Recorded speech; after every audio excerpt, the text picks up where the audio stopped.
Welcome to the Winged Wheel Podcast. Here to talk all things hockey are your hosts, Brad Crisco, Ryan Hanna, and Evan Lobsinger.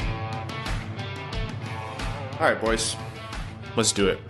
We have to get rolling because Brad just reminded me that Canada plays in not too long, and Evan promptly followed with the season premiere of Handmaid's Tale is on tonight. So we have to wrap this up so we can get to those two things. You're not going to answer for that, Evan? You're just going to let that one sit? It's a fantastic show, of course. Yeah, I'm pumped.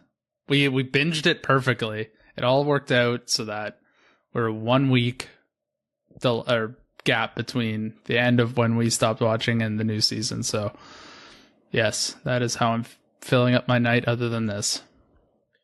Just when you think you don't know Evan, you find out that you really do not know Evan at all. Whenever people ask me or Brad things about Evan, him as a person, what he does, what he's looking at on the screen to the side, what he does with his free time, what he does for work, we're not kidding when we say we really don't know. I'm not fully confident Evan's not just a name he gave us so we couldn't look him up. No, one time when he was in the house, I stole his wallet. And I had to sift through a lot of wads of cash, but I did find his ID, and his first name is actually Evan, believe it or not. Last name, though, not Lobsinger, it's Rockefeller. So that might explain a few things. I wish. I wouldn't have to do a podcast with you chumps. Yeah, because this podcast is definitely funding mass amounts of your life. Yes. Oh, boy. Well, U18s are on. Joe Veleno's played a hockey game. Moritz Seider is dominating over in Sweden. Lots of hockey to talk about. Welcome to the Winged Wheel Podcast. I'm Ryan Hanna. I am Brad Crisco, and that is an alias. And I'm Evan. Couldn't say Rockefeller. Couldn't lean into the bit. No, sorry. No. A few housekeeping items for this episode before we jump into it. First of all, patrons will have known this. We did a test or a Patreon exclusive episode on a new recording service previously. So this is our first full episode on the service. So if you guys have any feedback on the audio, or if you're on YouTube, any feedback on the video, let us know. We want to make sure that this works well for you guys and that we do the rollout in a way that doesn't interrupt the show. So if you notice anything different, give us a shout on Twitter at Winged Wheel Pod. Follow us while you're there. Why not?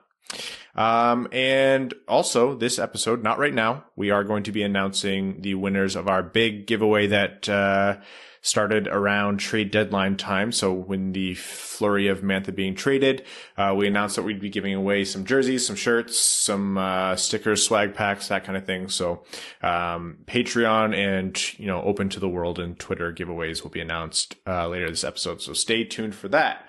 And also want to make sure that I take this time to acknowledge that we are partnered with the Jamie Daniels Foundation, and we hope you check them out at jamiedanielsfoundation.org. They're a children's foundation initiative established in memory of Jamie Daniels and founded by Jamie's father, who you'll know as Red Wings lead announcer Ken Daniels, and Jamie's mother, Lisa Daniels Goldman. They strive to end the stigma of substance use disorder and provide support to those struggling with the disease or who are in recovery. All right, guys, let's start with the game. Detroit versus Columbus. The movable force versus the stoppable object. It was a snooze fest overall. For sure, I think, Brad, you were advocating to get those 2 hours of your life back. Unfortunately, you may not. But the good takeaway, Joe Veleno played his first NHL game, and he played at center. And you know what? Not bad. Asterix, it was against Columbus, but he looked good.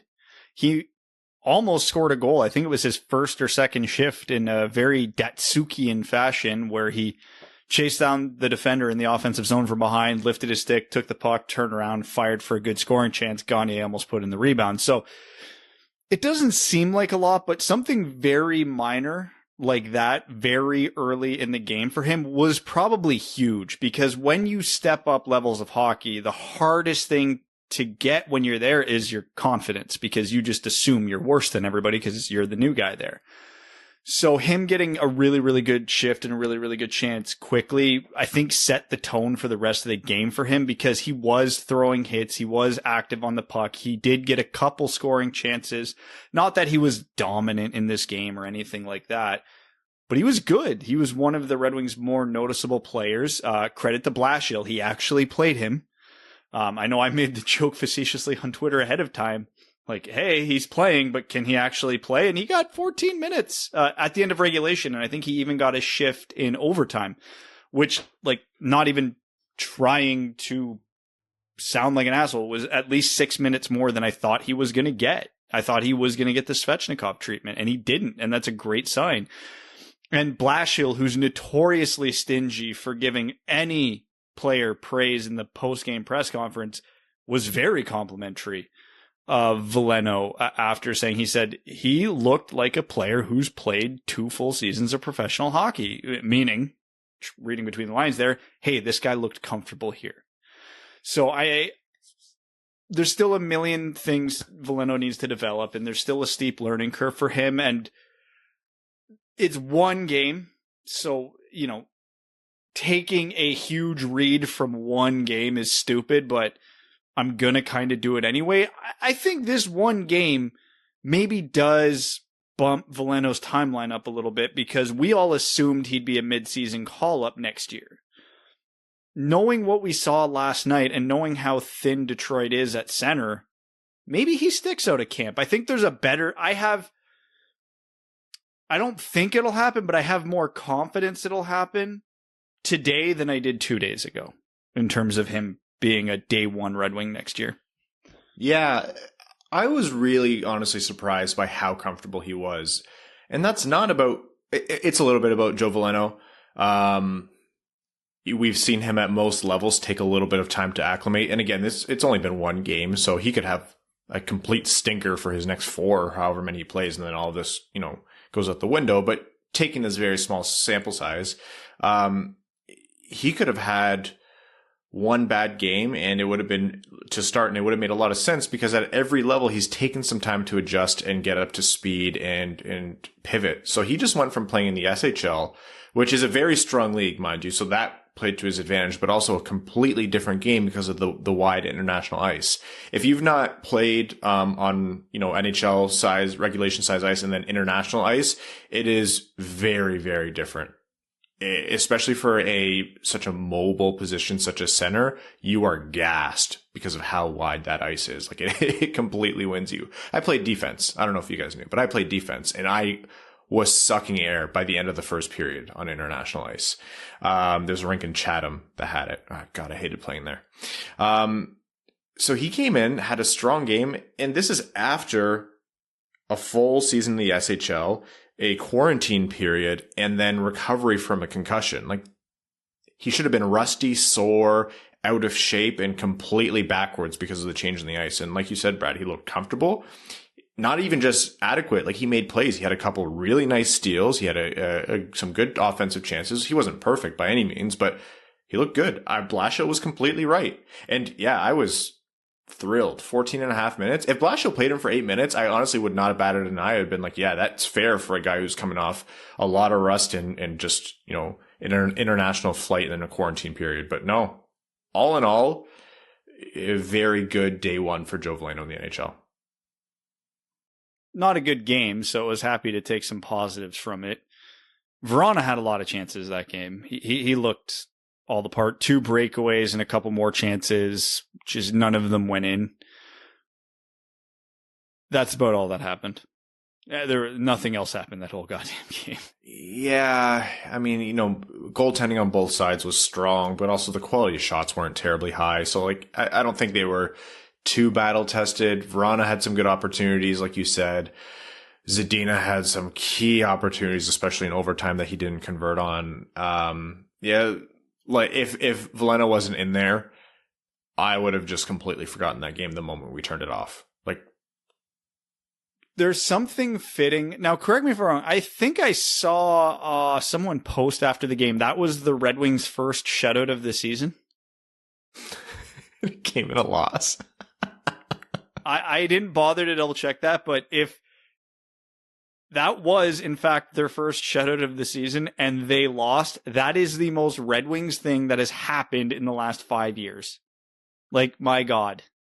A Red Wings shutout in which a Thomas Greiss shutout in which the Red Wings gave him literally 0 goal support is the most 2020-2021 Detroit Red Wings thing I've heard ever in my life. Like, that's the kind of thing where Evan predicts the game the episode before and he's like, yeah, Detroit's going to get a shutout, but they're still going to lose. Like, that is just the quintessential, that's how the season is going for Detroit. This is just another feather in the cap. Yeah. For, Red Wings rebuild. I imagine after the game that once Evgeny Svechnikov got into the dressing room realizing that Joe Veleno playing his first NHL game got 4 more minutes of ice than he did, he probably flipped the garbage can, to which Thomas Greiss walked in after, neatly set the garbage can back up, and then punted it through a wall. You know what? Greiss did not have a good start, and even like middle-ish of the season, right? Like, he at points was adequate, and at points you're like, yeah, you're letting in one stinker a game. Like, it's not really great. You're not giving us a Bernier performance, which I maintain is still unreasonable to expect for Red Wings fans, but he's been really strong of late. I think he's done a really good job since Bernier went down. He's had way more dominant games than he's had bad ones, and usually a bad game for this Red Wings team from a goalie is not always the goalie's fault. So credit to Greiss, he's really pulled it together. Knowing you have him on your fantasy team as one of your 2 goalies, Brad, that actually plays, and the fact that you're beating people with that goalie lineup pisses me off so much. Your stupid all Red Wings fantasy hockey team. You absolute Neanderthal. It's not an all Red Wings lineup anymore. You switched it? I didn't trade Mantha. Oh. You have to drop him. That's the only solution. Evan's the commissioner. He won't allow it. He'll veto that. Some more far too early but longer outlook talk on Veleno, though. You mentioned this, Brad, and I think it's worth exploring a little bit. If we are going to extrapolate from this one game, I tend to have some cautious, agreement with what you said regarding Veleno might get more of a look or have more of an impact next year than we originally anticipated. My, tinfoil hat theory that I'm slowly buying into myself, and I know I do this once a year about something, is that Yzerman and the draft team are very cognizant of the strengths of the 2022 and 2023 drafts. They are very aware of the pains of rebuilding in this current NHL system, and they know that they're at great risk of mistiming this rebuild based on the caliber of players you can get.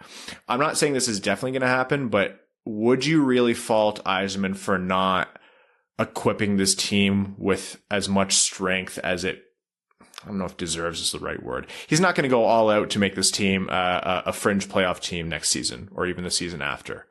And you have 2 options to make the team weaker. You either add warm bodies like the Filppula, Sam Gagner even types in free agency to fill those spots, or you bring up your Joe Velenos. You let him have a tough but good developing year in the NHL where he's not going to win you games.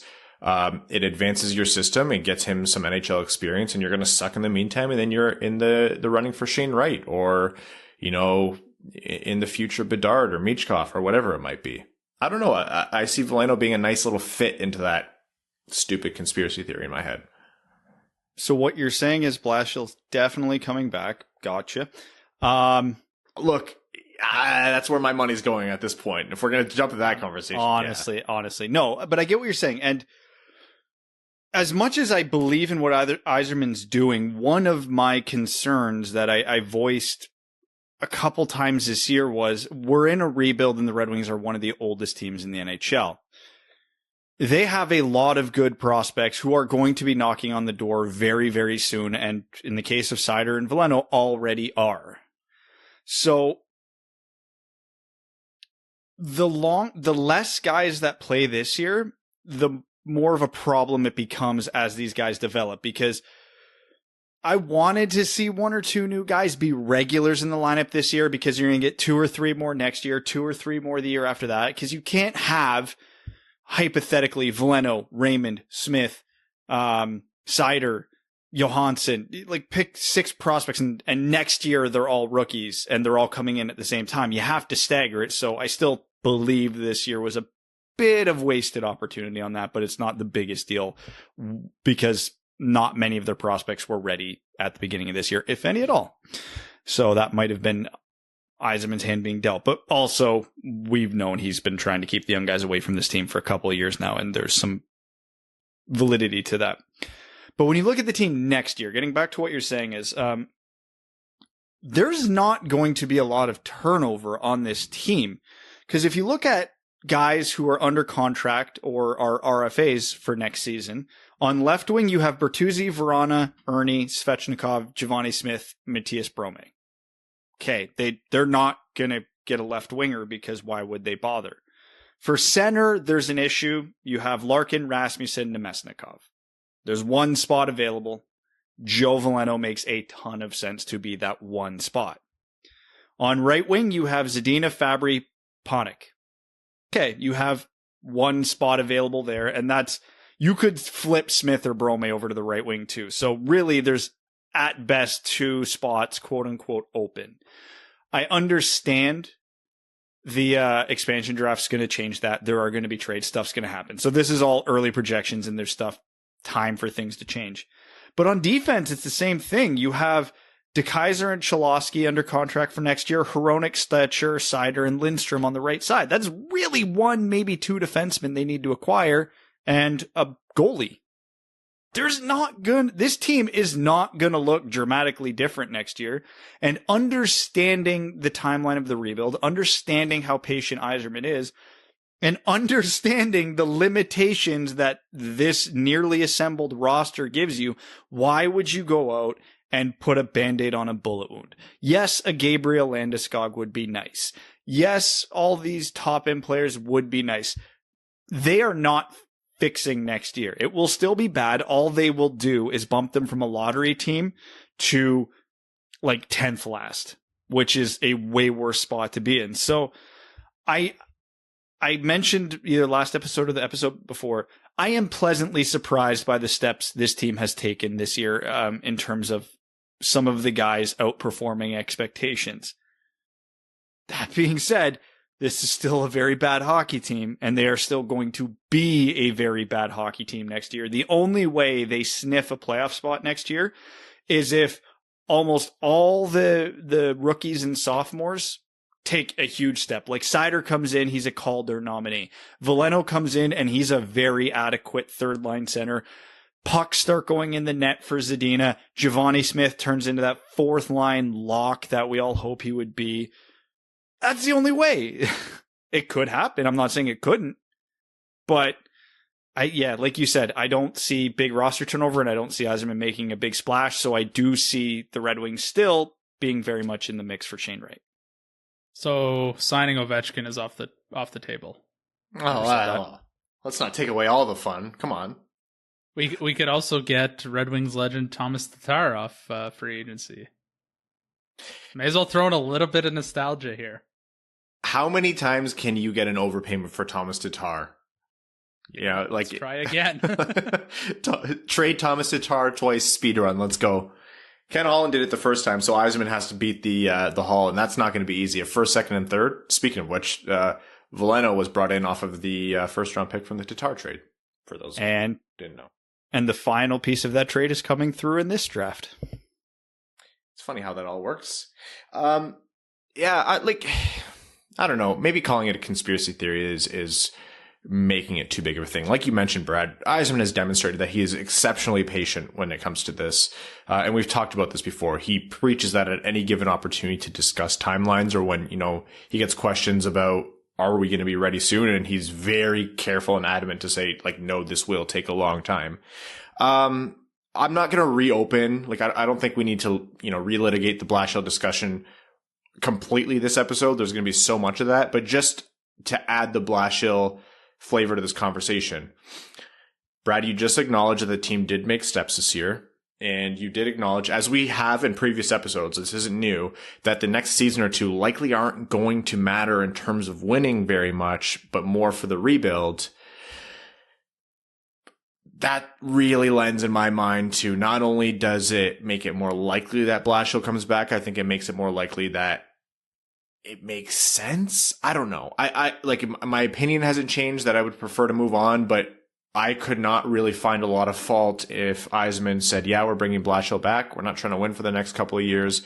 The team has made limited progress where they could, and a lot of that was under him. So we're going to see how this goes, because I'm not worried about how many wins are in the win column. I'm worried about Shane Wright and Connor Bedard and those kinds of players. So I don't know, man. All this adding up, it's silly to say, but these last 5 games I think are going to really color people's opinions some more. But a lot of it is adding up to, another year or 2 year extension for Blashill might be on its way. Better not be a 2 year. I understand another year. It better not be a 2 year. Because, again, my concern with Blashill, I don't give a shit about winning and losing games. His poor end-of-game management, his systematic flaws, they bug me. But whatever. It's a system. Who cares? The player development is what I care about. That's all I care about from a coach on the Red Wings right now. And again, without rehashing the conversation, I don't think he's done a particularly strong job at that. Which is why I would still lean towards moving on. Because, a good coach brings in, bumps Detroit up the standings a little bit. Sure, we lose Shane Wright, but we get big progression from Zadina, Cholowski, Larkin goes back to himself, et cetera, et cetera, et cetera. That's a fair trade-off. If those guys continue to not progress the way we'd hoped they would, and we do get Shane Wright, that's great. But now we're stuck with the problem that Edmonton has, where you have your superstar and you can't build around him. Now that's a far better situation than Detroit's in currently, and I'm certainly not going to complain if that happens, but there is a better outcome than that.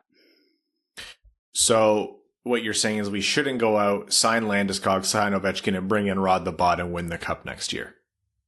No, that's 2 years from now. Yeah. If we're looking for veteran presence, we can also bring in 45-year-old Zdeno Chara on the cheap, I bet. That guy's terrifying. Did you see the picture the Caps tweeted of him fighting with his crazy eyes? And he's fighting Matt Martin, who's no slouch either. He's a psychopath. Jeez. Like, the amount of sadistic joy that Chara finds from physically dominating hockey players, like, a lot of people talk about, you'd love him more if he was on your team. That has to be the truth for Chara. Like, you have to be infuriated playing against him, but if he's on your team, it's got to be the funniest thing you've ever seen in your life. Would he have fought Jamie Benn? He would have beat the baby piss out of Jamie Benn. He would have knocked his poopy diaper off of him. Stupid Jamie Benn. I still like Jeff Merrick's thought that Zdeno Chara should win the Lady Byng every year. Because every year he goes through without actually killing somebody is a choice he made. Look, as a Red Wings fan, playing against Zdeno Chara and the Bruins pissed me off so much because he would get away with a lot. Like, he'd palm someone's head and, like, whip them across the ice, and he wouldn't get called for anything. And I'd be like, I'm pretty sure you can't do that under whatever state law whose jurisdiction they're in right now, let alone hockey regulations. He would get so much leeway, but I guess he could do a lot more too. He's in incredible shape too. You have to be playing at his age, but no, he keeps in really good shape. Yeah. One more thought on next year. People talk a lot about,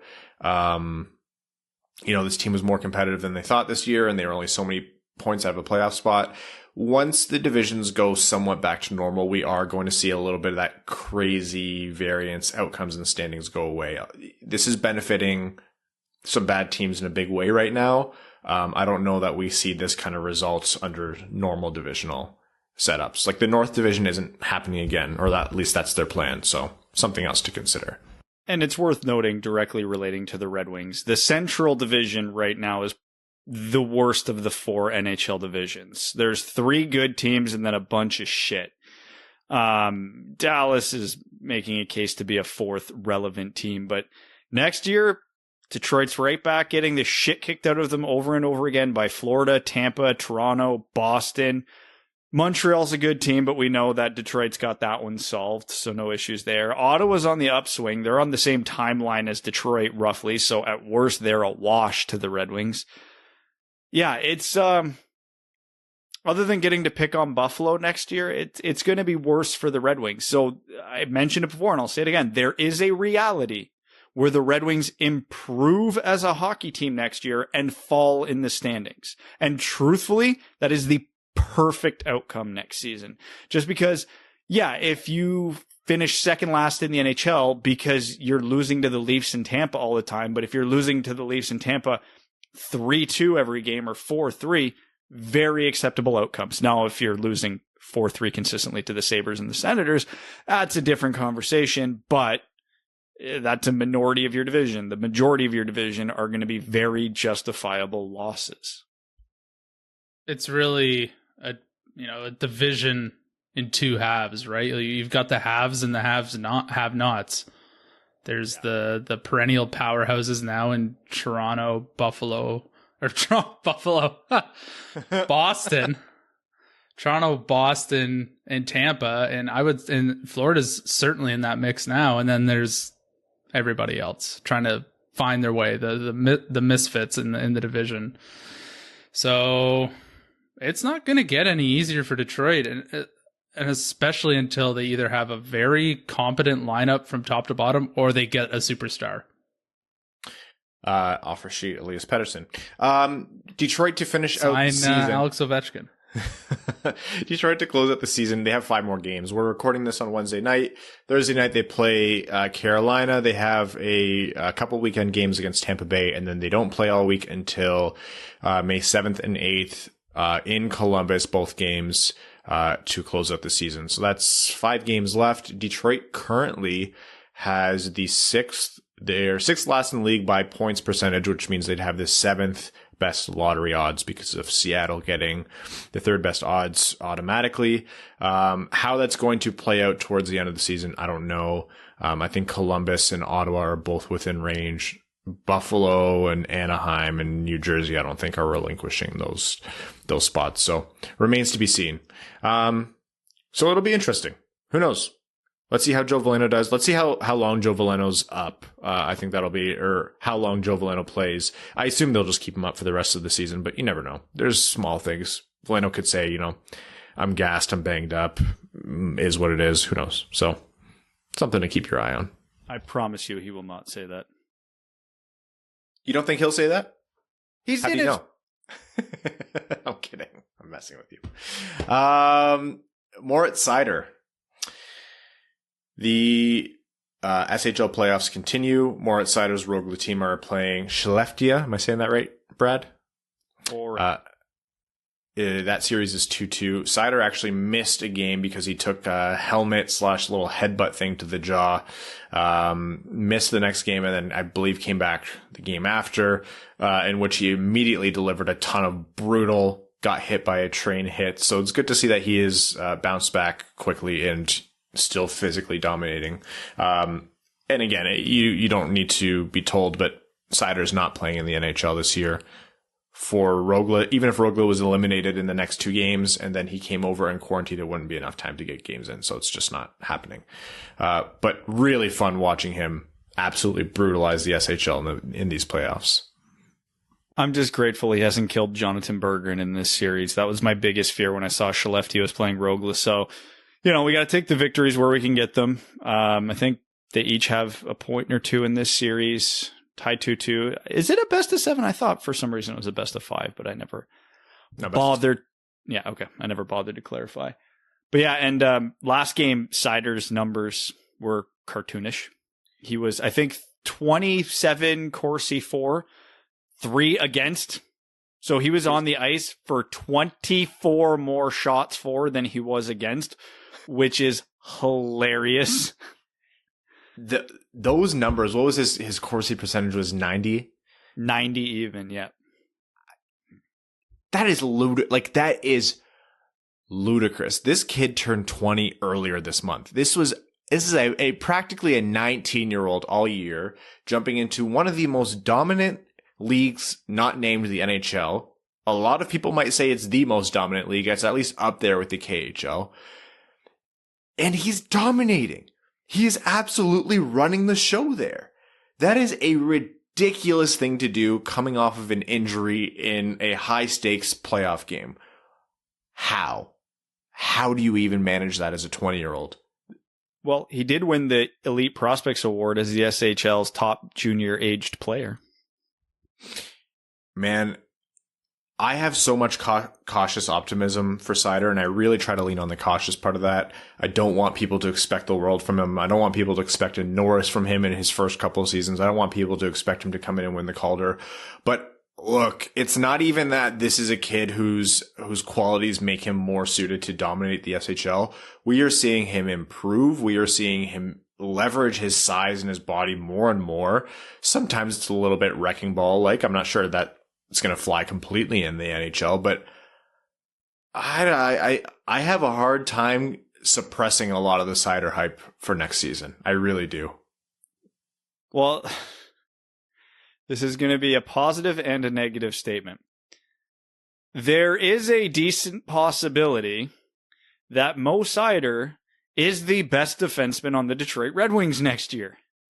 Again, not that he's going to win Rookie of the Year or be a Norris nomination. He doesn't have the world to go up against in Detroit. I don't think he'll be the best defenseman because I do have faith Hronek will bounce back, and I think Troy Stecher is criminally underrated. But Seider has that chance. So, of course, hype is going to be high. I love how your argument for not getting expectations too high was Seider, don't expect Seider to win a Norris in the next few years, implying that after that, yeah, we can expect a Norris, which isn't actually all that crazy of a thought. Again, well, not likely, but the fact you can even say not likely, but is a testament to how good he is. But yeah, it's just unbelievable. And we shouldn't be surprised. He had a great year in the AHL as an 18-year-old. And 18-year-old defensemen don't have great seasons in the AHL. They don't. When you were looking at all the stats he was putting up last year and all the players he was compared to, it was like 4. they just don't do it. Yeah. So I didn't expect him to dominate the SHL like this, but it wasn't surprising that he was as good as he was. And he's playing, like he's eating minutes. Like he's that team's top defenseman. He played, according to Ice Hockey Gifts on Twitter, over 26 minutes, highest in the game. He played the most minutes in that game. Good. And he He's finished ready with for Detroit next year. Yeah, he finished with a 90% Corsi 4. Those numbers are nuts. Again, hold on. It's not the NHL, but. And this is how you know he's very ready for next season. He put up a 90% Corsi 4, had the absolute game of his life. Not that was the game of his life. He's had several like that this year. But he dominated the game, and his team lost. He'll be so ready for the Red Wings, man. He's already mentally here. Yeah. I'm excited for Joe Veleno. I'm excited to see Lucas Raymond get a look or at least come over to the A. I'm excited for Berggren. The hype for Moritz Seider is real. And you know what? That would be such a massive, massive, massive win for Yzerman and that draft team to not only nail that pick, but nail the first pick before Yzerman really settled in and got his team, like his draft team in place before everything shifted around when Tyler Wright left and everything like that. Like, by all rights, that could have been a lost draft. And so far, that pick is looking really, really good. All right. Hold on, let me get a chip bag just to No. All right, I'm gonna jump. Actually, know what I'll do? You know what I'll do? I'll mail Evan a bag of chips for next episode. I will. That I can do. All right. Oh, please tell me you're going to leave this part in the episode. Yeah, I'll leave this part in the episode for you, Brad. I think it'd be the listener's favorite part. I wouldn't be surprised. It's way better than anything else we put out. Brad and Evan stress the hell out of Ryan, the podcast. You won't, chicken. Okay, and for that, you are going to take the bulk of opening up this next segment, which is our NHL prospect profiles. The U18s are happening right now, but before we cover those specifically, let's talk a little bit about Brandt Clarke. Brad, take it away. Okay, I have to do all the heavy lifting on our prospect talk. Wow, this is going to be so out of character. All right. Oh, God. Well, we don't let Evan open because then he'll just take up all the words. We know that. I have a famous line for prospect profile, and I don't trust any of you to use it properly. Well, what else can I say? It's not quite as good when someone else says it. Okay, so Brandt Clarke, the Barrie Colts defenseman who did not play for the Barrie Colts this year, instead went over to a Tier 2 men's league in Slovakia and is currently playing for Team Canada at the U18s, fresh off a 4-point game in the opener against Sweden. For context, Canada won 12-1. So those numbers are a touch inflated, but most of his offense did come before it was a blowout. Mind you, a lot of his offense came from giving the puck to Shane Wright, which is never a bad idea. So Brandt Clarke is everything you want in a modern defenseman with one big but. But I will start with the positives. Some scouts have described Brandt Clarke's hockey IQ as the level of a genius. He sees things on the ice elite hockey players don't see. He makes decisions on the ice that the best players in the world make. He has good enough hands and a good enough shot to execute on these things. He is great in transition. He is a master in the offensive zone, and his defensive game isn't bad. So he's not the typical offensive defenseman. Yeah, well, let's just hope the puck stays out of his net. So far in his career, that has not been a big issue. I'm not going to say the defensive is the strength of his game, but it's adequate. The offense of his game is arguably the best of any defenseman in this entire draft. Now, with everything I just said, you would say this guy should be a surefire, no doubt, first overall pick, and you'd be right, except his skating sucks. Now, this is gonna be an interesting case study. Because I have a little more faith in Brandt Clarke's skating than most, because he is... We have to get to the technicality of it. His stride is wonky. It's got a hitch in it. It's not efficient. He has to do a lot of work to get anywhere, which I can relate to because I actually have a very similar skating style. But he does get around the ice pretty quickly, so it's not limiting him. Now, the question with Brandt Clarke is, with this wonky skating stride, can he progress it? Because there are so many technical flaws in it, it's hard to envision how he'll get quicker, how he'll get faster with this stride.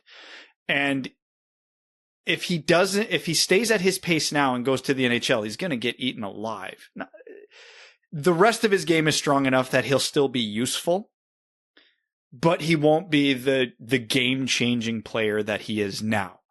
And it's fascinating because I don't know what to make of it. If he gets a good enough skating coach and they're able to not make him faster, but actually technically fix his stride, that's, not to over-exaggerate, life-changing for Brandt Clarke. Because if you can say with confidence, our skating coach can fix his stride, he should absolutely be in the conversation for first overall. But that is a really goddamn big if. Yeah, he's fascinating as a prospect, right? And you, I think, captured the point that floats around in my head, Brad, when you said you consider all of those qualities. He should be your pick for first overall.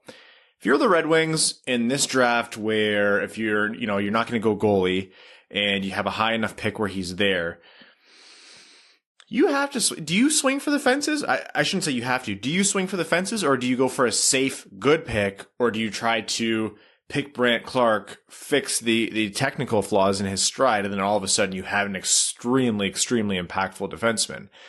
Yeah. I think a mistake a lot of people made, us included, on Quinn Hughes initially before we kind of pretty close to the draft came around. He wasn't our first choice, which, I mean, we were wrong about that, and so are a lot of other people. But we got caught up in small parts of Quinn Hughes' game and didn't take into account his overall impact. Not the same kind of prospect as Brandt Clarke. That's not what I'm saying. But if you fix Brandt Clarke's stride and you make him an adequate skater, what's his biggest weakness? He doesn't have the best slap shot. He sometimes is a little bit aggressive. I think playing over in Europe on big ice really helps positioning and aggression, because when you get burned on that big ice, you get burned, and there's a lot of space for them to burn you, so you really have to be considerate about where you are as a defenseman. Those kinds of things, the aggression, the committing, when you decide to jump into the rush, your positioning on the ice, that comes with time. If they can get the skating in line, Brandt Clarke absolutely should be in consideration for first overall. And in my mind, in my internal rankings, he's up there already. That kind of dynamic impact on a game is hard to find. I'm going to be candid. Being wrong about Quinn Hughes has scarred me a little bit. So I wouldn't want to miss out on that type of an impact or that level of an impact on a game again. And I don't know, Brandt Clarke in my mind is poised to have a super strong impact from the right side on the blue line. That's the thing relative to Detroit. He shoots right. They're not lacking on that side, especially for offensive defensemen. So you don't have to factor that in. I'm still a believer, best player available always. And would I take Brandt Clarke over Luke Hughes, even though Luke Hughes shoots left? Yeah, I probably still would. I mean, get good players and then figure out the rest later. That's how it should be. But full transparency, I don't have my current, I'm working on my end of season draft rankings right now, but he was number 1 on my preseason rankings. I was hoping to see more progression from his skating this year than what we have actually seen. He hasn't had a lot of runway because, again, he played, I don't think it was more than 25 games in Europe. So he didn't get a lot of game action. And I say that because it's easy to fix a stride in practice. If you tell me to do something on the ice in practice over and over 1,000 times in a row, and I have nothing going on around me, I'm going to do it. But then as soon as I get into game action, muscle memory kicks in and I go right back to bad habits. So I did want to see more from Clarke's skating this year, but again, didn't have a lot of opportunities. So I don't know. You could pick him 1. He could go 10. Neither would surprise me, because unfortunately for him, the question mark, we nitpicked Quinn Hughes. With Brandt Clarke, it's not quite the equivalent conversation, because the question mark for him is much bigger. You need to be able to skate in the NHL. So yeah, we'll see. When I talk about Hughes, it's important to note I'm not saying Brandt Clarke's going to be as good as Quinn Hughes. Quinn Hughes is he could be, but I think Quinn Hughes is a much better with his offensive creativity and execution, I think. And that's not a knock on Clarke. It's a celebration of how good Hughes is. Anyways, we should give a space here for Evan to say the line. Well, what else is there left to say? I actually really like Brandt Clarke. I didn't know a whole lot about him until last night, to be honest, when he popped off a little bit. So I looked into him a little bit today, and I think I'm pretty high on his game. Where he fits in comparison to everyone else in the top 10, I'm not sure yet.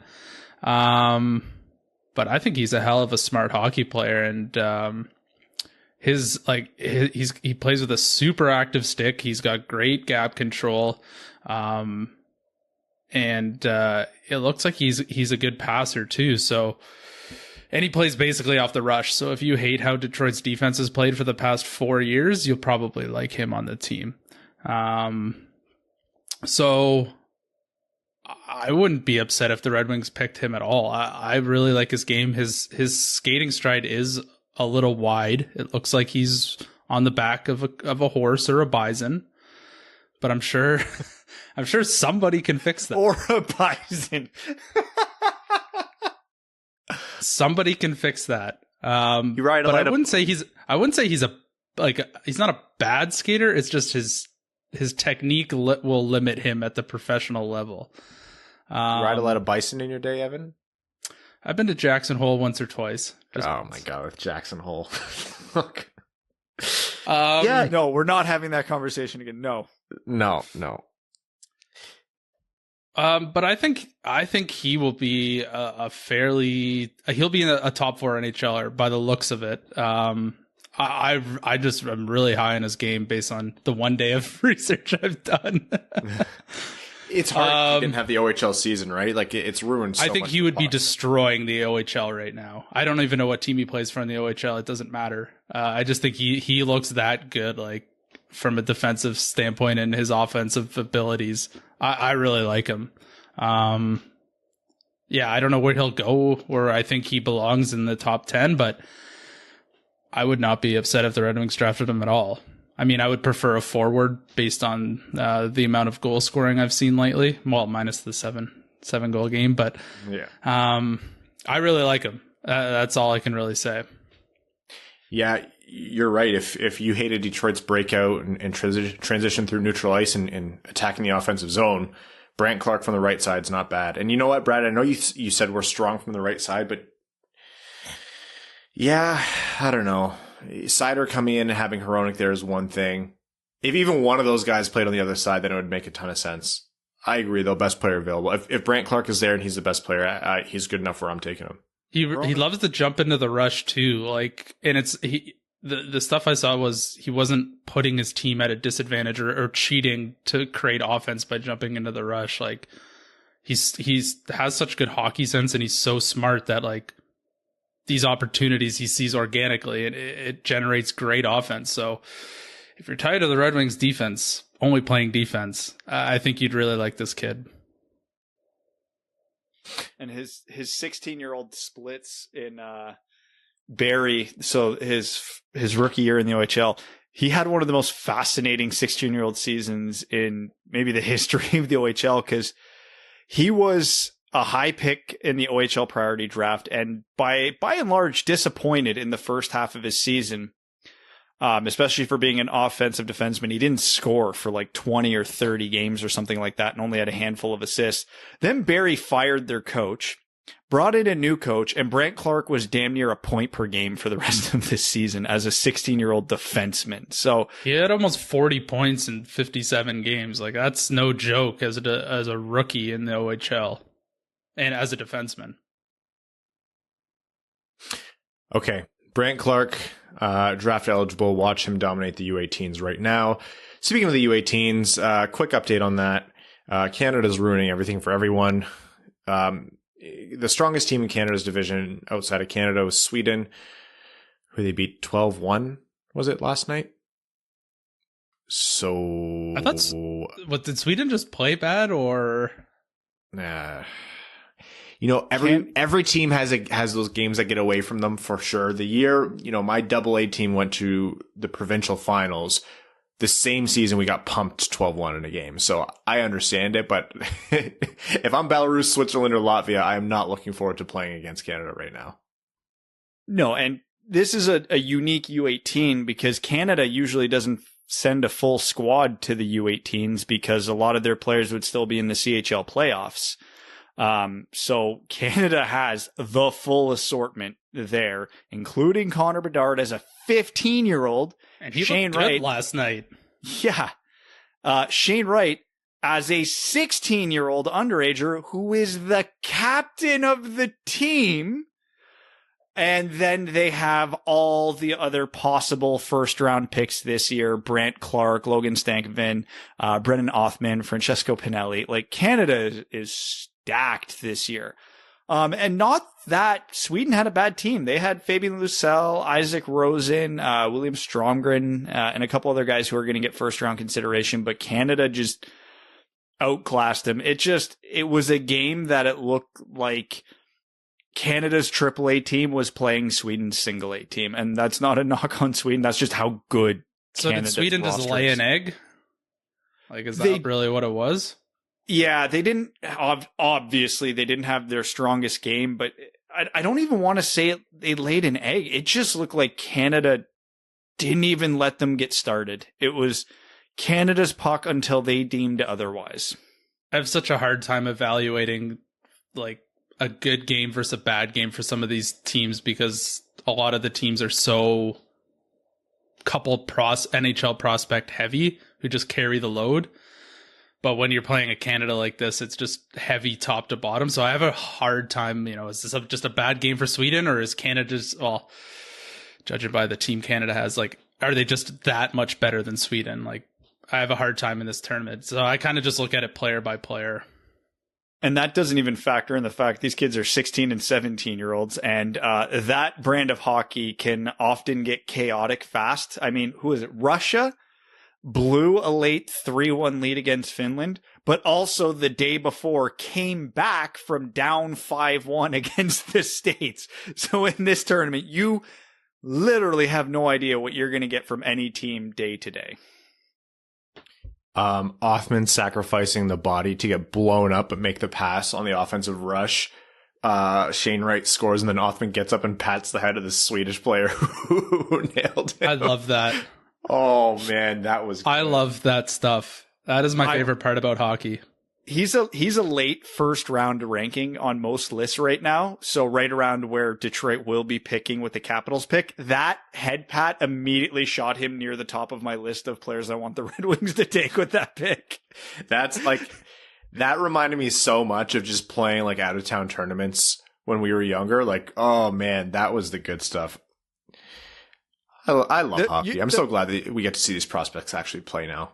The best chirps in hockey are always 100% of the time when someone does something shitty to you, but you or your teammates score, and you get to just do whatever the hell or say whatever the hell you want after. Like, as a forward, my favorite was cut wide on the defenseman. They come across, slash you on the wrist. You still score, and you can just skate past them and whisper, "It didn't work."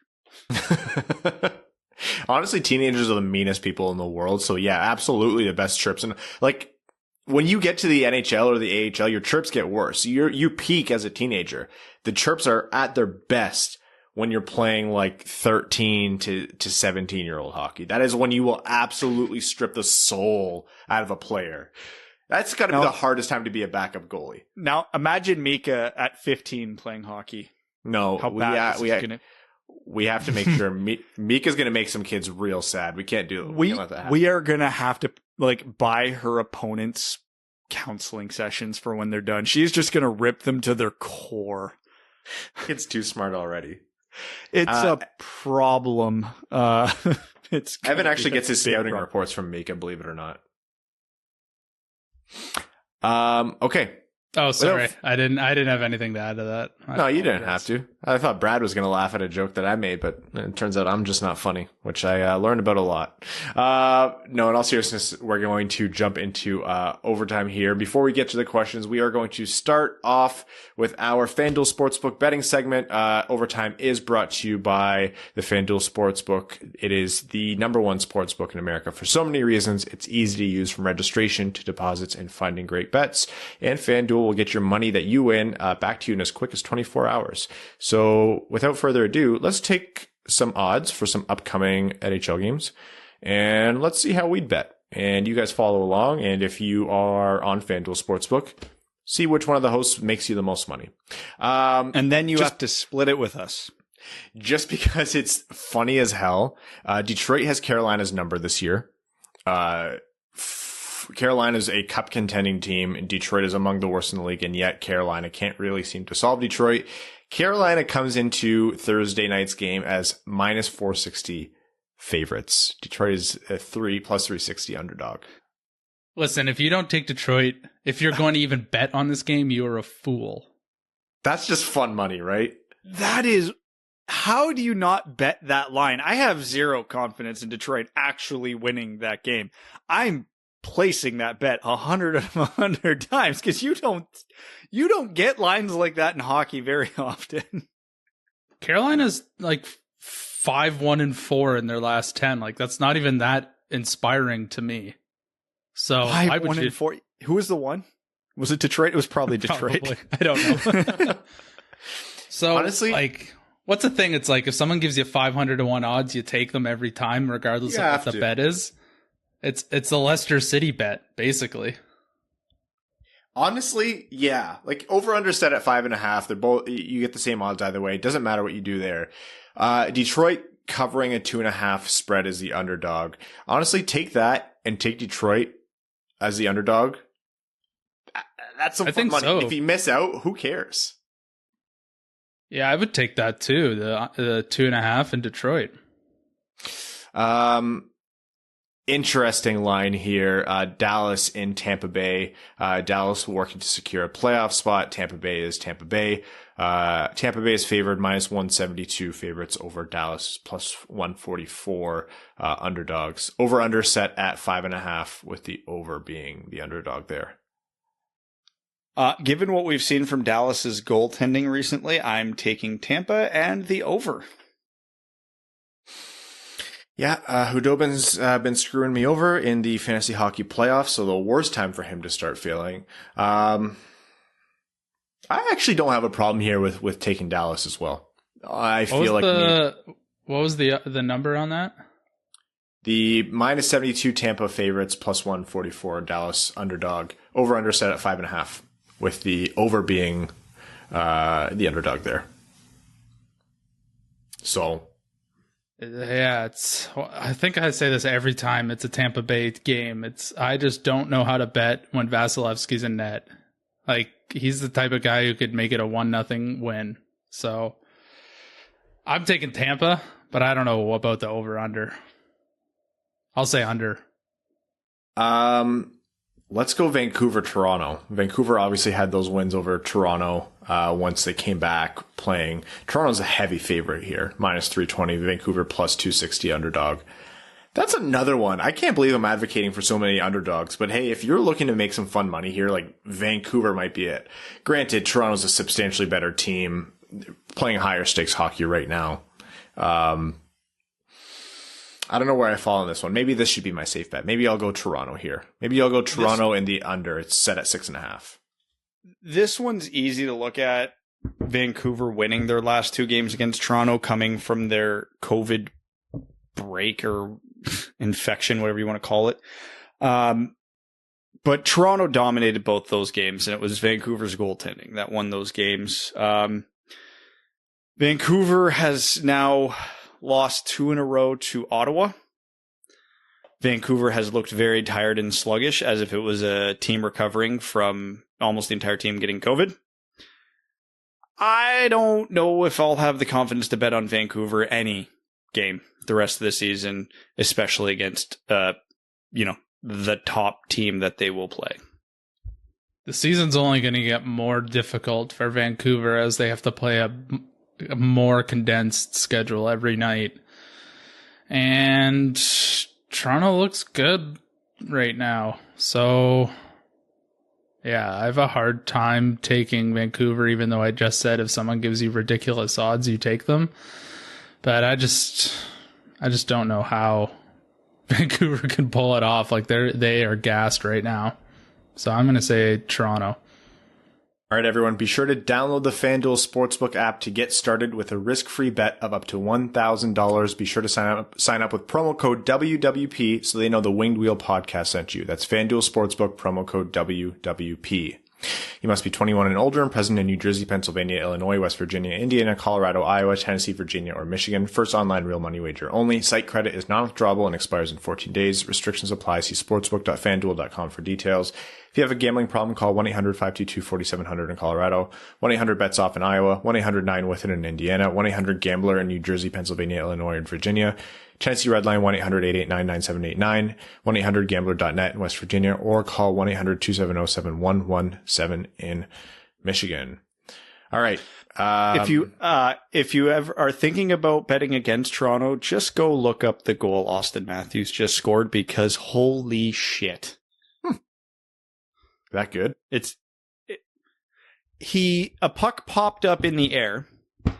The defenseman was going for the puck with Matthews. Matthews reached out, batted it out of the air about chest height around the defenseman, picked it up in one motion, and ripped it in.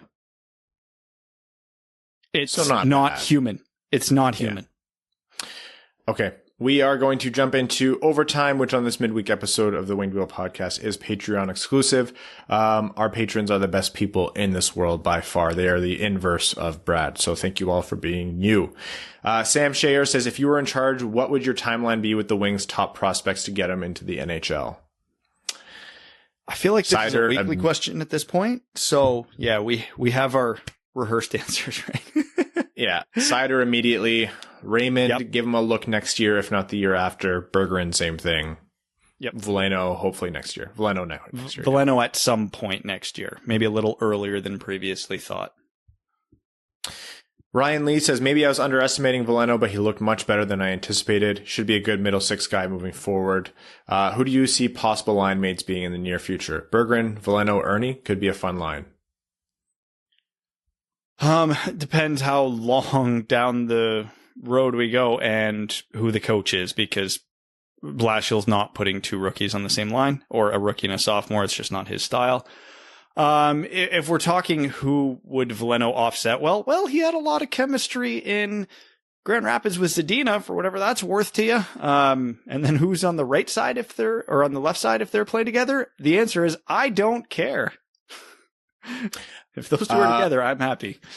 Michael Rasmussen, 6'1", says, I'd assume Larkin, Rasmussen, Veleno, Glennie down the middle, unless we pick someone better up. How does Veleno take 2C or better yet? How does Ras solidify there? I say Veleno should be more productive there in time. Default, because there's nobody else to put there.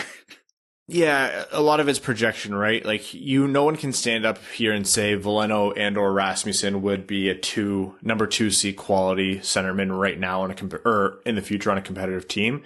But in the same vein, nobody could realistically stand up and tell you that it's impossible. So a lot of it remains to be seen. We've seen one NHL game as we're recording. We've probably seen another one by the time you guys are listening, from Veleno.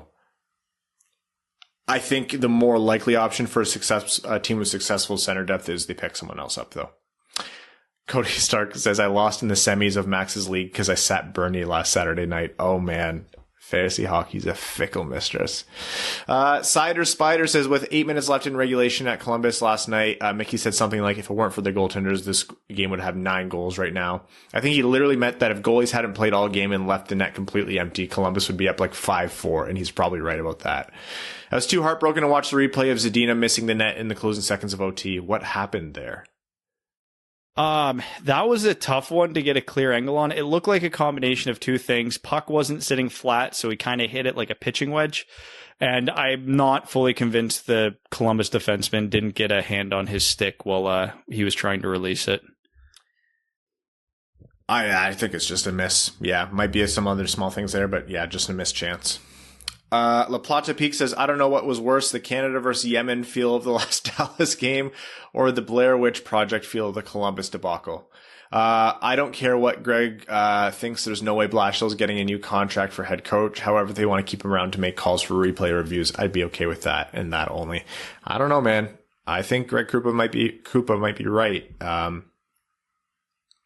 It's looking likelier that Blashill comes back. Not guaranteed, but still. Mike Lennox says, if a goaltender dresses as a backup, does it burn games off his ELC? Also, this podcast has in this last year helped me through a professional setback that was difficult. Thank you for that and keep up the good work. Remember when the Wings win that cup again, we'll remember these days. Let's go Red Wings. I'm really hoping I don't. I don't think it's any different for a goalie than a player, but the catch here is you almost, after I think it's age 20, that whole ELC slide no longer is relevant. So given how infrequently you see an 18-year or 19-year-old goalie in the NHL, I don't think it'll ever really come up. Ruthless and Toothless says, I don't mean for this to be condescending, but I feel sorry for Wings fans who are under the disillusionment that Blashill won't be signing a 2 to 3 year extension. He was given a better team this year, and the team has improved. As long as that continues every year, I foresee him being the guy. To clarify, I don't love Blash, not even on a Saturday night after half a bottle of Lagavulin 16, when all is right with the world, but I don't hate him either. If I woke up tomorrow to find out Larry on if this is the new head coach, I'd be thrilled. To play devil's advocate, one could argue Blashill has earned it. Another possibility is maybe Stevie likes having a coach with no NHL record to speak of. A coach whose voice is a lot quieter than a coach who's had success or Stanley Cups. Might just make his job a little easier during a rebuild. Thanks for the bumper sticker. It's going right on my Ducati. Cheers.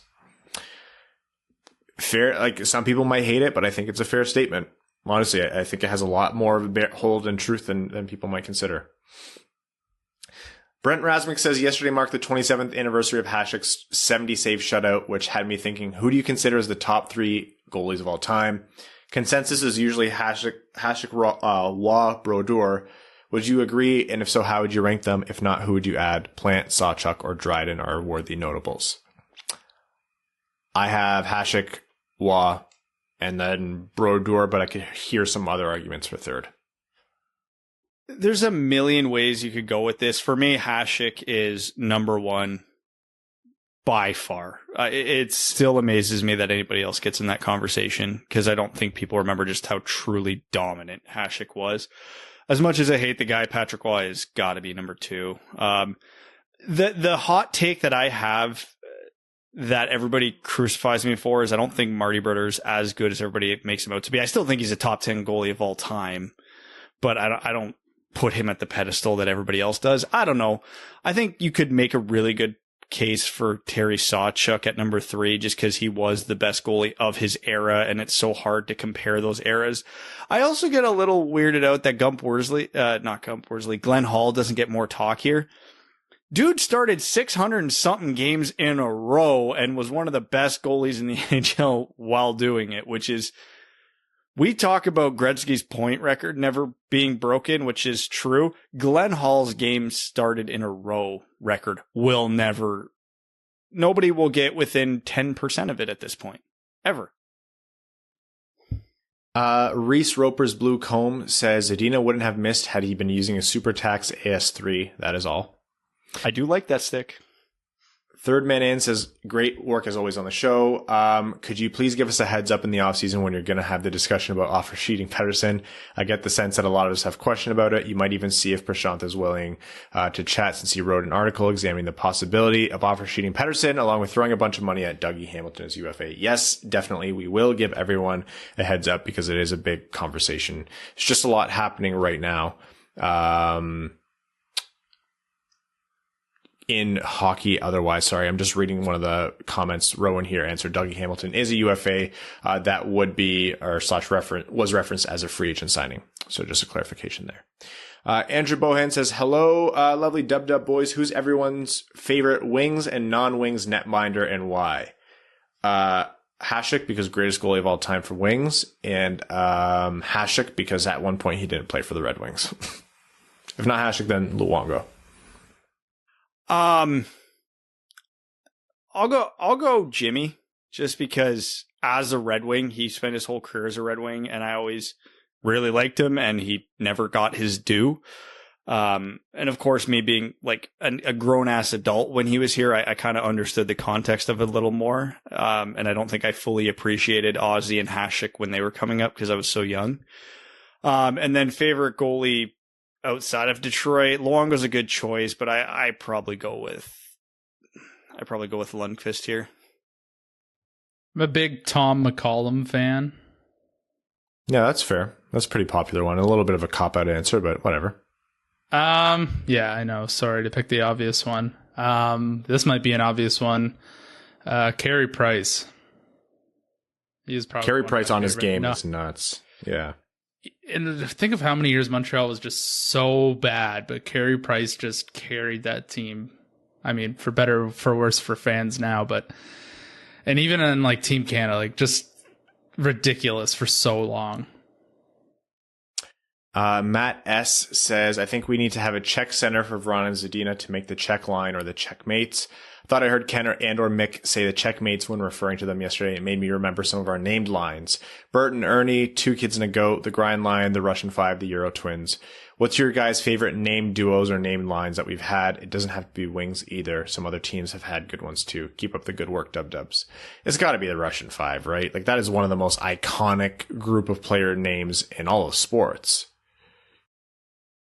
If we're talking iconic, it's either the Russian Five or I'm a little offended the production line wasn't mentioned there. That's one of the most famous lines in hockey history. But for me, if I had to narrow it down to one, just because of the long odds of it and it being tied to our hometown, the Kraut line. Milt Schmidt, Woody Dumar, Bobby Bauer from the Boston Bruins in the 40s and the 50s. The last line in NHL history to finish 1, 2, 3 in NHL scoring. They paused their NHL career mid-career to go fight in World War II. They all came back and kept playing. And they're called the Kraut line because they were all from the German community in Canada known as Kitchener. So around here, they're legends, like beyond what any other hockey player is around here. So I can't not pick them. Kitchener, so German, it actually used to be called Berlin, believe it or not. Yes, it did. And they changed it because of the war. And It got a little awkward for a little bit. It got awkward during World War I there. And there was actually a contest in Boston during the Second World War to rename the Kraut line because, you know, the German connection there was still it was unfavorable at the time. So what happened is what always happens. They held a vote. I think the Kitchener kids or something like that won the vote. But then everybody just kept calling him the Kraut line anyway. Nothing changed. It's like when Pepsi tried to introduce the new Team Canada cheer for international tournaments, and it was, "Hey, oh, Canada, go!" And it was they said, "You all voted. This is what it is now. Like this is what you have to cheer as a Canadian fan," and not a single Canadian fan did it. I never once heard it. They once tried to do it during commercials or like put it over the PA system, but it didn't work at all. You can't tell people what to do. It's the easiest way to get them to not. Imagine explaining to your marketing executives that you spent a ridiculous amount of money to secure that marketing position with the tournament or whatever it was in. Incredible. And nobody did it. I mean, we're talking about it right now, so as I sip my nice ice cold Pepsi. Yeah, what a waste of money that would have been. It's funny because Coke is way more popular in hockey, so I'm surprised it wasn't them. Tyler Sexton says, "Hey guys, my buddy introduced me to the podcast, and I've been listening now for the better part of 2 years. Tyler, thank you for tuning in. And Jake, thanks for being a good friend. The podcast has been entertaining and informative. Thank you for the great content. With the U18s underway, have there been any players that have met your expectations leading up to the draft, and who have surprised you?" I don't know if you have any answers for this yet, Brad. I don't. It's still pretty early, but we are going to be doing a lot more U18 coverage, especially as we near the end of the tournament. Yeah, it's way too early to give any inputs. Like, even if you want, it's a small tournament, so you can take stuff away from single games. But I mean, Canada and Sweden, their one game was 12-1, so can't take really much away from that game. I don't know. I've liked what I saw from Nikita Shiberkov of Russia, and he's played a couple games, so he's been a little better than expected. He is a first-round projection, so it's not surprising, but sure, that's my answer for now. Kyle McClure says, Blashill decisions are what worry me about him being a voice in this locker room for another year. You talk about the defense getting better 5-on-5. Is that actually coaching, or is it because we had some NHL defensemen on the roster? Team can't be this bad for much longer without significantly hurting players. It's a combination of both. Defense, you don't just go out there and play it naturally. I'd say defense is a lot more dependent systems-wise. It's a little bit more of the team aspect of the sport. Meanwhile, a very dynamic, creative offensive player can go make a play out of nothing, right? At least that's my guess. I don't know if you guys as forwards have another look on that. I played defense, Ryan. Oh, well, why do I have the title? You should be former defenseman Evan Lobsinger. Oh, I know. That's your title. I don't want to take that. Evan's a beer league forward, too, so. I believe my name is International Man of Mystery. Yeah. Maybe this is why I get so rattled about it.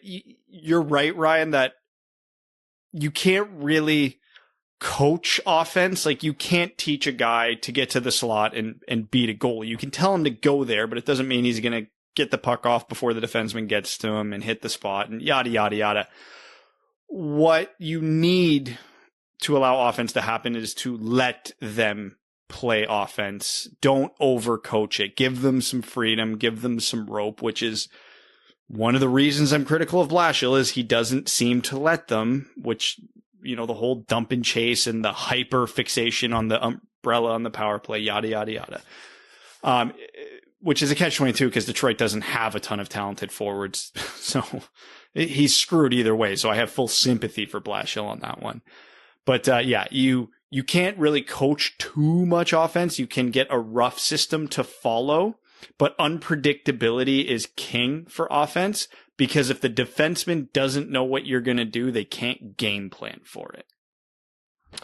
The actual Terry says the correct answer to the overtime scenario from last episode, in which NHL player that Brad causes massive hand injuries to by way of his face, is only one of the three: Ovechkin, Backstrom, or Oshie. This would give Wings the only shot at an actual tangible benefit from another player's injury and the hurt of another team. Oh, that's a great answer, actually, because of the Mantha trade. Also, when's the next episode of A Night In with Ryan Hanna coming out? I was saying to Mel, whenever we have, not a lull, but we have to do an overtime, a Patreon specific or Patreon exclusive episode, we got to do that one where we start the episode recording after 6 beers. It's just hard because you have kids, Brad, and you ruin everything. But you have to plan in advance for the week before, do everything for Crystal, and have her just watch the kids that one night, and then we all just get schmammered. We want to do it in person too. That's the thing. It would help, actually, Brad, if you talked off of mute, I think. That would help. But yeah, we could get hammered at your house. You can pick some shitty fucking hipster movie we'll all hate, and then Evan and I can just sit there hammered, criticizing it the whole time, and I think the patrons would love it. What hipster movies do you think I can't drink anymore. My hangovers last longer and longer every single time, and I want to die. I know Ryan says 6 beers Ryan says 6 beers like I won't need more than 2. Yeah, that's fair. We should start recording after 3 and drink 6 at most. Yeah, 6 is it's the end of the episode. I won't be able to contribute anymore. If there's a local medical professional in our area who will hook me up with an IV immediately after, I will do this. But otherwise, my hangovers are so bad, I don't really drink anymore. I have 1 beer during the podcast and 1 on the weekend, or 1 when I'm bored. That's it. Okay, question for you guys and the listeners, because I don't know if this is just a post-30 thing. If I have so much as 1 beer, even if I'm not hungover the next day, if I have 1, 2, 3 beers, my sleep that night is shit. No, I have that too, yeah. Garbage. When I was 18 and 19 and 20 and got hammered, I was comatose for 16 hours. You could not hit me with lightning to wake me up. Now, there's a slight breeze. I guess I'm up for the next 30 minutes. Dehydrated constantly, have to pee constantly, can't get into deep sleep. I know what you mean. Lars, the prophet of the towering behemoth, says as Veleno makes a solid debut, it gives you all kinds of unfamiliar fuzzy feelings, right? Another debut was William Eklund, who played his first senior national team game. How did it go? Goal and assist, and one of the best players on the ice. I rate him first overall this draft. Where do you have him right now? Without giving too much away, because again, I'm still finalizing it, right now he's in my top 3. Yeah, I have him firmly in my top 5. I have had him at points kind of floating near number 1. Admittedly, I haven't tried to make a ranking in a while. I'm kind of waiting till after these U18s. And I'm Devin, says, would you rather have the equivalent time it takes to drink 1 beer, maybe 10 minutes, with Steve Eisman, where he must answer any question, but as soon as the beer is gone, the conversation ends, or an entire weekend with Ken, Mick, and Ozzy up north with an endless supply of your choice of booze? Oh, man, it's the weekend up north. Come on. That is not even up for debate. Whenever I want to ask Stevie, we're going to see from him over the next however many years anyways. I want the weekend up north.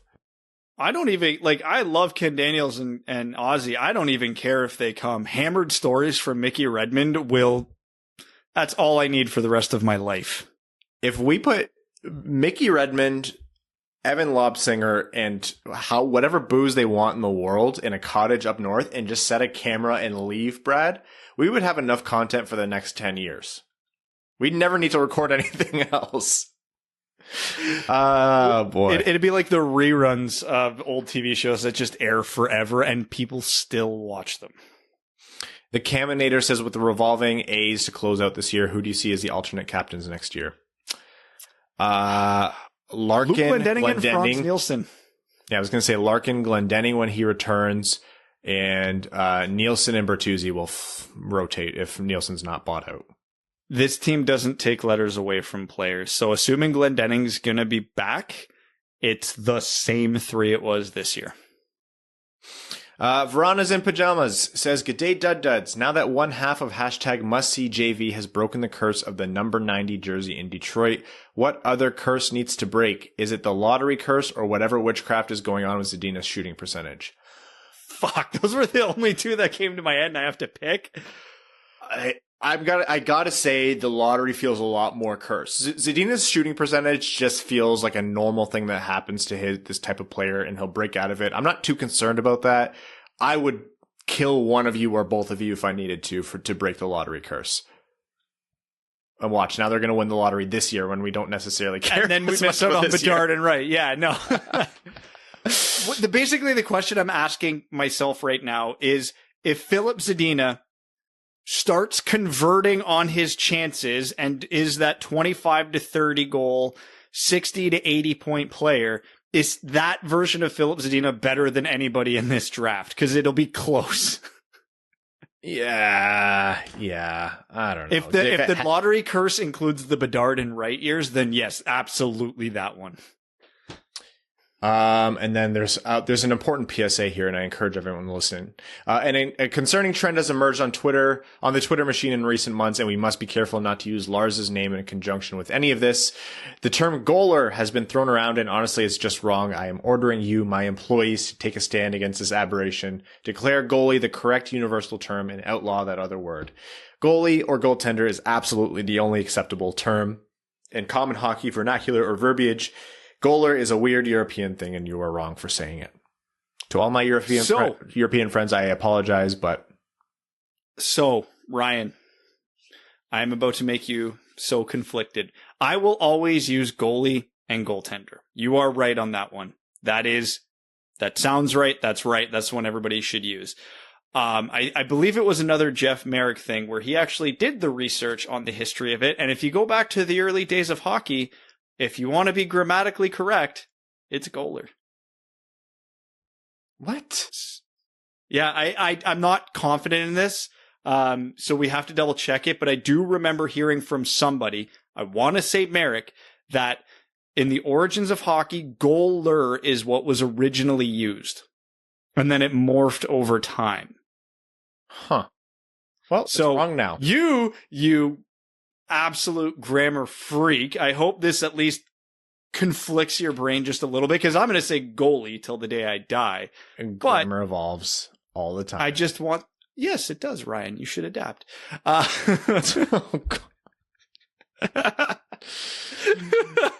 How'd you like that TikTok I sent you on that one, eh? Right, that was the worst day when and then the next part of the question is Jersey Time, unusual numbers edition. See how many long-term Red Wings you can name that wore a different number than what you normally associate with them. Example, Cleary wore 71, but we know him for 11. Zetterberg wore 15. I saw a video the other day of Datsuk wearing like 24 or 25 in practice. I want to say it was preseason. But yeah, I remember that one. Stevie's always been 19. Sergei was always 91. I'm pretty sure Lidstrom was always 5. I don't think any Thomas of those ever changed. Holmstrom used to have a different number. He was 15 as well for a bit. His rookie year, he was number 15. Ah, God, there's so many like big Red Wings. It's hard to narrow the list down to who's relevant. Johan Franzen was 39. And then... Oh, no shit. Hasek came back. When Hasek came back, he flipped to 93. That's a good point. You know what? Yep. Whenever I saw Mantha wearing 39, I always thought the association with Franzen there was just because of the flip, but you're right. He did used to wear it. Huh. I have a lot of blindness to it, to like the numbers. Like I notice when they switch, but then my brain immediately counts that as permanent. I don't know. Rowan, you let us know which obvious ones we're missing there, because I'm certain there must be a lot.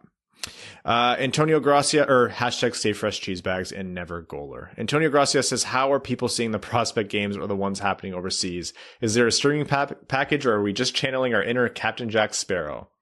Yo ho ho and a bottle of rum. Pretty much. Steve Langerman says, hey gents, I'm sure it's been covered, but hot damn did Veleno look great for a first outing. Also, I gotta say, I'm all about checkmates being the nickname for Zadina and Vrana. Between Ken saying it on the broadcast and Brad on the last pod calling Zadina assist on Vrana's first goal a chess move, I think we have a keeper. Moving forward with the Healthy Wings roster, if Vrana stays a Red Wing long term, just curious about your thoughts on that being an actual line, maybe even with Veleno as a center, or is that too wishful? Don't think that's too wishful at all. I think it makes a lot of sense to keep those guys together. More of a pure shooter in Vrana, a guy who can do both in Zadina, and Veleno has a lot of offensive help there where he could definitely fit into that line.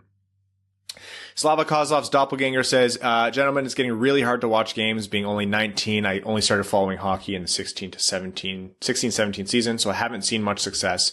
Please help. Also, I guess Vrana decided to cosplay as hell during yesterday's breakaway. With the Kraken coming in, or Rain City Bitch Pigeons, as they should have been called, what player do you think will be a potential steal for them? I saw a mock with them taking Glendening, and I thought that made a lot of sense, depending... He's a UFA. So they could take him and have the rights and then sign him. It gives them negotiations, but yeah. Yeah. The Vegas didn't take any UFAs from what I remember, so I don't think that'll happen again. Are we talking who would be a steal, and we're talking Red Wings only, or are we talking around the league? Because there's Red Wings only. Best bet for the Kraken to luck out here is they take one of Svechnikov or Cholowski, and then they actually pan out. Isn't Fabry available? He'll be exposed. He'll be protected. Yeah, 1,000% he'll be protected. They'll take Stay fresh. Offensive dynamo Adam Ernie. He probably won't be left exposed, but if the Red Wings do want to protect younger players, there is a reality. Giovanni Smith and Evgeny Svechnikov are protected, and Adam Ernie and Vlad Nemesnikov are left exposed. I don't think that'll happen, but it could. Stay Fresh Cheesebag says, hey there, fellas. During this recent slate of games, how about instead let's do a quick rundown of what fans are really craving, the 2021 Academy Awards. Now for a complete summary of all 366 movies eligible for the 2021 Oscars. But seriously, go watch The Father, The Sound of Metal, The Five Bloods, Judas and the Black Messiah, Promising Young Woman, Pieces of a Woman, Minari and the White Tiger, and Palm Springs, very underrated. I guess Ma Rainey's Black Bottom for Chadwick Boseman, but it's like August Wilson's worst play. But Nomadland, really? It was boring. It's like a documentary about white people and nothing. And Mank, more like wank. Hollywood makes a movie about Hollywood, and of course they find a way to fillet themselves over it. Don't get me started on Tenet, Ozzy for Hall of Fame, Stay Fresh Cheese Bags. Oh, I was passionate. I was completely tuned out of that comment until the very end, where it got very good. I had not heard of a single one of those movies. I usually try to watch the Oscar noms. I haven't been able to this year. So thank you, Joseph, for listing those out. Okay. We promised you guys giveaway winners. So we're going to go from the bottom up. First, we picked 5 winners for our sticker swag pack. So you get every kind of sticker, coaster, those kind of items that I can just stick in an envelope and send to you. Our winners are from Patreon, Joe Kloss, Chris Robert, and from Twitter, at unofficialdboss, at Mike Cywink, and at holographic ribs. Next up is shirts. We gave away 3 Winged Wheel Podcast t-shirts. The Patreon specific giveaway, congratulations to Theodore McHardy.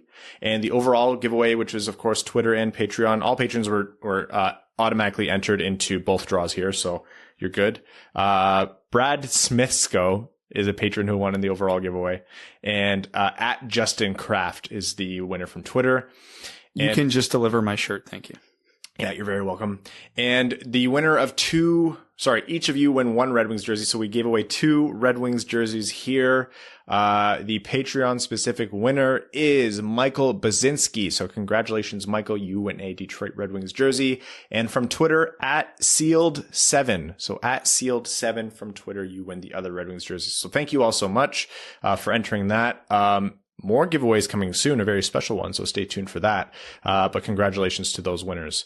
We'd like to thank all of our listeners, our name level sponsors, Arjun Shankar, Yves Bartels on behalf of the Sarah Grand Foundation, Brett Bailey, Terry, driver of Evans Ferkwagon, Taylor Tadgel, Brendan M, Citizen High Five, Craig Kibble, Greach, Hana Lee, Hassam Al-Qassem, Jacob Turner, Jake Kiefer, Jeremiah Dobo, Joe Santangelo, Kalen Wood, Cody Stark, Kyle Hashman, Kyle McClure, Luke Johnson, Matt McKay, Matthew M. Rice, R.A., Riley, the best kept secret, Shahan, Ryan Hubbard, Scott Martin, Zach Spring, Andrew Bohan, Sam Bankson, Adam, I wish I could finish like Ernie, Aggressive Viper, another former junior goalie turned golfer, Antonio Gracias, Connor Leighton, Evans Bingo Card, Jeremy Brocker, John Evans, Joseph Minama, Josh Yelton, Kevin McCracken, Quaz, Matt Keeler, As Good As It Gets, and Shit Bucket Surprise, Stan Olson, Stay Fresh Cheese Bags, Trevor Pevivar. Thank you all so much. Take care.